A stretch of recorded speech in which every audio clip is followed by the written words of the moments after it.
वित्त मंत्री निर्मला सीतारमण ने आत्मनिर्भर भारत पर केंद्रित पहला केंद्रीय डिजिटल बजट किया पेश। स्वास्थ्य क्षेत्र के लिए 137% बजट को बढ़ाया गया।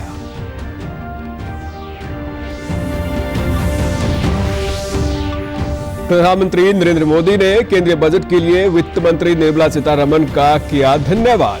कहा, बजट भारत के आत्मविश्वास को उजागर करने वाला।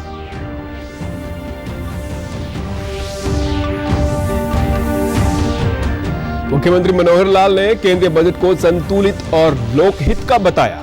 प्रदेश के किसानों और आम नागरिकों ने भी बजट की सराहना की।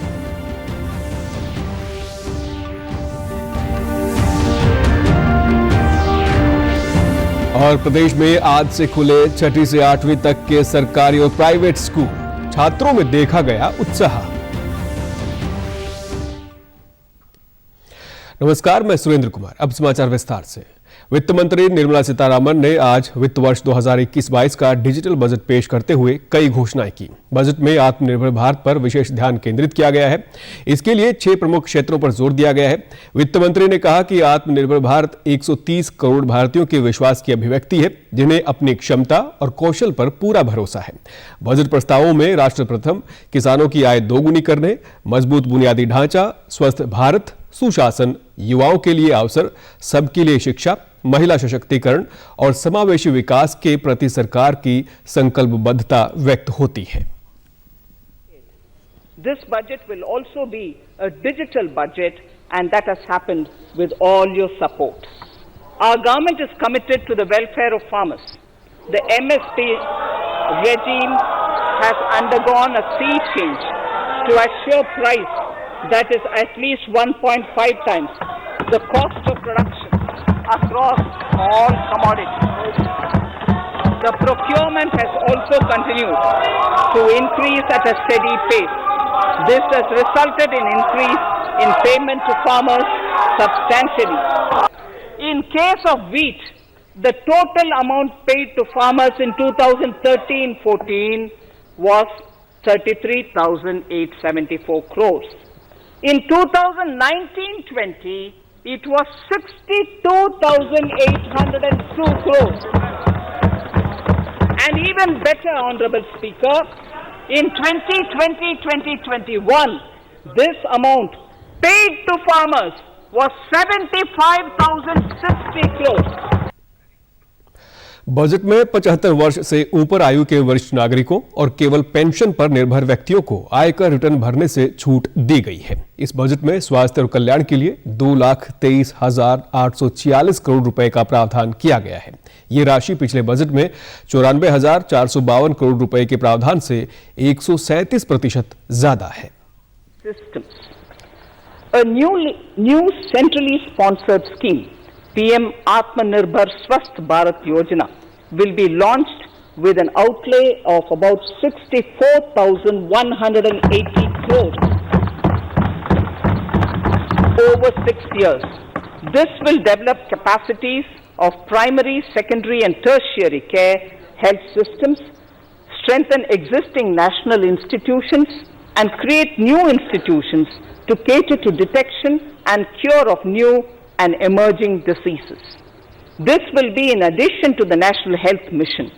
The main interventions under the scheme are support for over 17,000 rural and 11,000 urban health and wellness centers.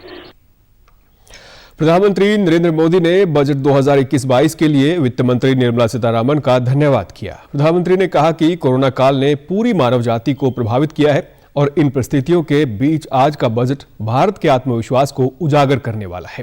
प्रधानमंत्री ने कहा कि आज के बजट में आत्मनिर्भरता का लक्ष्य भी है और हर नागरिक व हर वर्ग का समावेश भी है।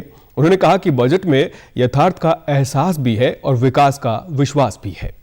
2021 का बजट असाधारण परिस्थितियों के बीच पेश किया गया है। इसमें यथार्थ का एहसास भी और विकास का विश्वास भी है। कोरोना ने दुनिया में जो प्रभाव पैदा किया, उसने पूरी मानव जाति को हिलाकर रख दिया है। इन परिस्थितियों के बीच आज का बजट भारत के आत्मविश्वास को उजागर करने वाला है और साथ ही दुनिया में एक नया आत्मविश्वास भरने वाला है। आज के बजट में आत्मनिर्भरता का विजन भी है और हर नागरिक, हर वर्ग का समावेश भी है।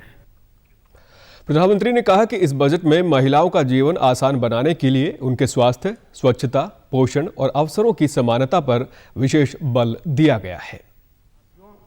देश के सामान्य मानवी का, महिलाओं का जीवन आसान बनाने के लिए उनके स्वास्थ्य, स्वच्छता, पोषण, शुद्ध जल और अवसरों की समानता, इस पर इस बजट में विशेष बल दिया गया है। बजट में इंफ्रास्ट्रक्चर पर खर्च में अभूतपूर्व वृद्धि के साथ साथ कई व्यवस्थागत सुधार किए गए हैं। प्रधानमंत्री ने कहा कि कृषि क्षेत्र को मजबूती देने के लिए और किसानों की आय बढ़ाने के लिए इस बजट में बहुत जोर दिया गया है।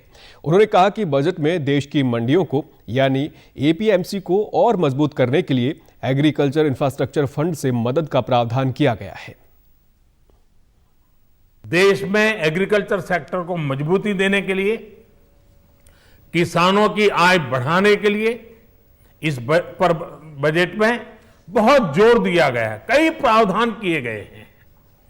एग्रीकल्चर सेक्टर में किसानों को और आसानी से और ज्यादा ऋण मिल सकेगा। देश की मंडियों को यानी एपीएमसी को और मजबूत करने के लिए, सशक्त करने के लिए एग्रीकल्चर इंफ्रास्ट्रक्चर फंड से मदद का प्रावधान किया गया है। ये मुख्यमंत्री मनोहर लाल ने केंद्रीय बजट को संतुलित और लोकहित का बताया। आज चंडीगढ़ में पत्रकारों से बातचीत में उन्होंने कहा कि बजट में शिक्षा, स्वास्थ्य, आधारभूत संरचना और सामाजिक सुरक्षा के नाते सभी आवश्यक चीजों को मजबूत करने पर जोर दिया गया है। उन्होंने कहा कि बजट में कृषि क्षेत्र के लिए 75,000 करोड़ रुपए उपलब्ध करवाए गए हैं। पशुपालन और डेयरी के लिए भी 40,000 करोड़ रुपए रखे गए हैं। मुख्यमंत्री ने बताया कि एक देश एक राशन पर ध्यान दिया गया है। स्वास्थ्य क्षेत्र के लिए 137% बजट को बढ़ाया गया है। ये बजट ये पेश किया गया है। आज हमारी वित्त मंत्री श्रीमती निर्मला सीतारमण जी ने जो बजट पेश किया है उसमें विशेष तौर पर शिक्षा, उसमें स्वास्थ्य, उसमें इंफ्रास्ट्रक्चर और उसमें जितने भी आवश्यक जितनी भी चीज़ें थी, सामाजिक सुरक्षा के नाते भी बहुत सी चीज़ों का ध्यान में रखा है। कृषि के लिए 75,000 करोड़ रुपए का इस बार एमएसपी पर ज़्यादा इन्वेस्टमेंट होगा, इसका प्रावधान किया गया है। पशुपालन और डेयरी भी बहुत बड़ी राशि 40,000 करोड़ रुपए उसके लिए सुरक्षित रखे गए हैं। स्वास्थ्य के नाते से जो पिछला बजट था उसका 137% ये बजट बढ़ाया गया है, तो अपने आप में बहुत बड़ी वृद्धि है। जो 75 वर्ष से ऊपर की आयु के लोग हैं उनको आयकर रिटर्न भरने से छूट दे दी गई है कि वो कोई आयकर रिटर्न अब भरने की उनको जरूरत नहीं है अगर वो पेंशनर हैं तो। आज पेश किए गए बजट को लेकर आम जनता में खासा उत्साह नजर आया। भिवानी में किसानों ने बताया कि कृषि क्षेत्र में 75,000 करोड़ रुपए के बजट का प्रावधान करने के साथ ही दाल, गेहूं और धान का न्यूनतम समर्थन मूल्य बढ़ाए जाने को किसानों ने बेहतर कदम बताया। जल्द खराब होने वाली 22 अन्य फसलों को ऑपरेशन ग्रीन्स योजना के तहत शामिल किया गया है, जिससे किसानों को लाभ मिलेगा। 1,000 मंडियों को ऑनलाइन तरीके से जोड़े जाने और लागत का 1.5 गुना न्यूनतम समर्थन मूल्य दिए जाने से किसानों के हालात बेहतर होंगे। सरकार ने कृषि के लिए जो 75,000 करोड़ रुपया बजट में रखा उसका हम स्वागत करते हैं और कई वो लागू किए हैं, जैसे एमएसपी बढ़ाने का और कई फसल उसके अंदर जोड़ने का, मंडियों को इंटरनेट से जोड़ने का जो कार्य सरकार ने इस बजट में किया है, हम उसका स्वागत करते हैं। तो एपीएमसी के दायरे में हम इंफ्रा फंड को लेकर के आ रहे हैं, इस बजट में देखा गया ऐसा। और एक हमारी जो मंडियां होती हैं, इलेक्ट्रॉनिकली मंडियों में हमारा 1,000 मंडियों को और जोड़ा जाएगा इस दायरे में। और जो हमारे एक पेरिशेबल गुड्स होते थे, जैसे कि आलू, प्याज, टमाटर, जो कि जल्दी ही खराब होने वाली चीज़ें हैं, उसमें हम 22 प्रकार के और हम इसमें ऐड करने जा रहे हैं। इस बजट में देखा गया सब। चार्टर्ड अकाउंटेंट पुनीत मेहता और सीनियर सिटीजन धर्मवीर ने बताया कि 75 वर्ष से अधिक आयु के बुजुर्गों को उनकी सैलरी और अन्य माध्यमों से जो इनकम पर ब्याज मिलता है उसको टैक्स के दायरे से मुक्त रखकर बुजुर्गों के लिए राहत देने का काम किया है। सिटीजन है, सुपर सीनियर सिटीजन, जिनकी एज 75 से अबोव है और उनकी इनकम सैलरीड और इंटरेस्ट की है, ऐसे एसेसिस को रिटर्न भरने की ज़रूरत नहीं है। ये ऐसे लोगों को बहुत सुविधा दी गई है ताकि वो अपनी रिटर्न अब फाइल नहीं कर पाएंगे, करने की ज़रूरत नहीं है। और दूसरा इसके अंदर ये है कि जो असेसमेंट के प्रोविज़न थे उसके अंदर भी गवर्नमेंट ने कुछ रिलैक्सेशन दी हैं, उनके ईयर्स रिड्यूस की हैं। एक अच्छा कदम है सरकार का, मैं मानता हूँ भाई टैक्स से सीनियर सिटीजन को जो मतलब मुक्त किया है ये एक सराहनीय कदम है, क्योंकि 75 की एज के होने के बाद वो बेचारे ना तो अपने कागज पत्र संभाल सकते, ना इस बारे में कोई कहीं किसी से कंसल्ट करना, उनके लिए बड़ा परेशान बड़ा सबब होता है ये। शिक्षा के क्षेत्र में हायर एजुकेशन कमीशन गठन करने को लेकर शिक्षाविद अनुज कुमार ने बताया कि इससे उच्च शिक्षा की गुणवत्ता में बढ़ोतरी होगी।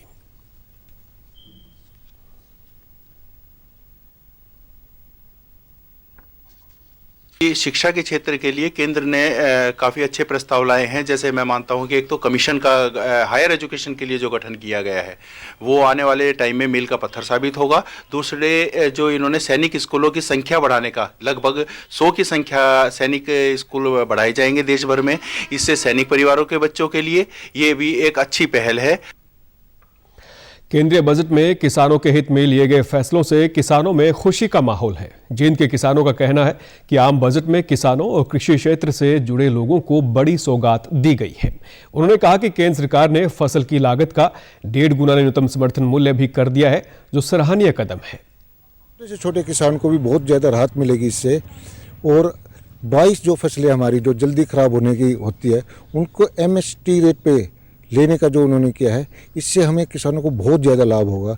हम उस मंडियों से बचेंगे जो लोगों से, और अपनी फसल को अच्छे दामों पे बेच पाएंगे। बजट ये बहुत बढ़िया पेश कराया है। जो हमारी कणक खरीदेंगे वो अच्छे रेट में खरीदेंगे, 1.5 गुना रेट पर खरीदेंगे। हम बहुत फ़ायदा है जी, ज़मींदार के लिए बहुत फ़ायदा कर दिया जी जो सरकार ने कराया है। और जो सब्जी है ख़राब होने वाली वो ठीक रेट पे खरीदेगी, हैं, टमाटर, आलू, गोभी, हैं जी। और हम तो बहुत धन्यवाद करते हैं। 16 करोड़ लाख का कर्ज का प्रावधान किसानों को सरकार ने देने का निश्चय किया है। और जो 22 फसलें खराब हुई हैं उनके लिए सरकार की तरफ से MSP दिया जाएगा।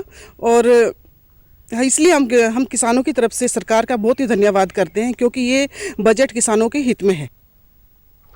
प्रदेश में आज 6ठी से 8वीं तक के सरकारी और प्राइवेट स्कूल फिर से खुले। सरकार के आदेशानुसार किसी बच्चे को खांसी, जुकाम और बुखार के लक्षण पाए जाते हैं तो ऐसे बच्चों की स्कूल में प्रवेश पर पाबंदी रहेगी।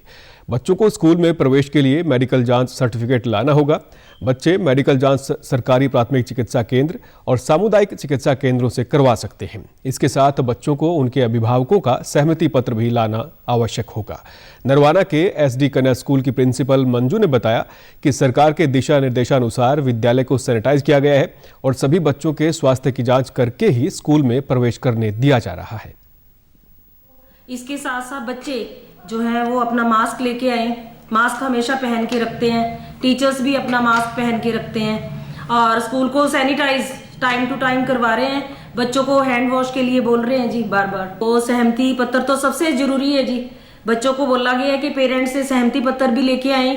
इसके साथ साथ अगर कोई बच्चा बीमार है उनको हम नीचे टेम्परेचर जब चेक होता है नीचे बिठा लेते हैं या फिर उनको घर में ही भेज देते हैं वापस।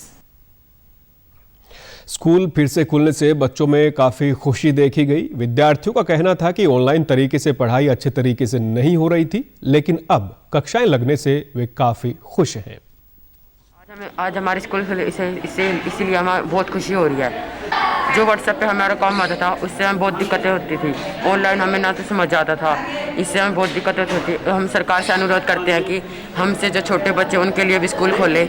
हमें जब पता चला कि 1 फरवरी से 6 to 8 के स्कूल खुलेंगे तब हम आ गए। और जो हमारा व्हाट्सएप पे काम आता था वो हमें समझ नहीं आता था। तो हम सरकार से अनुरोध करते हैं कि प्राइमरी स्कूल भी खोले जाएं। हमें बहुत अच्छा लग रहा है कि भाई हमारे स्कूल खुल गए। ऑनलाइन क्लास में तो कभी नेट बंद हो जाता था, कभी समझ ही नहीं आता था। अंत में इस बुलेटिन के मुख्य समाचार एक बार फिर। वित्त मंत्री निर्मला सीतारामन ने आत्मनिर्भर भारत पर केंद्रित पहला केंद्रीय डिजिटल बजट किया पेश। स्वास्थ्य क्षेत्र के लिए 137% बजट को बढ़ाया गया।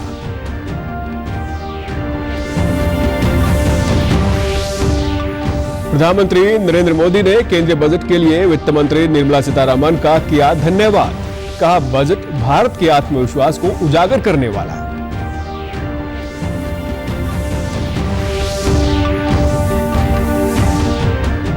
मुख्यमंत्री मनोहर लाल ने केंद्रीय बजट को संतुलित और लोकहित का बताया। प्रदेश के किसानों और आम नागरिकों ने भी बजट की सराहना की।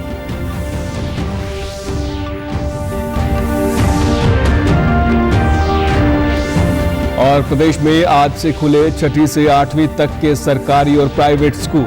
छात्रों में देखा गया उत्साह।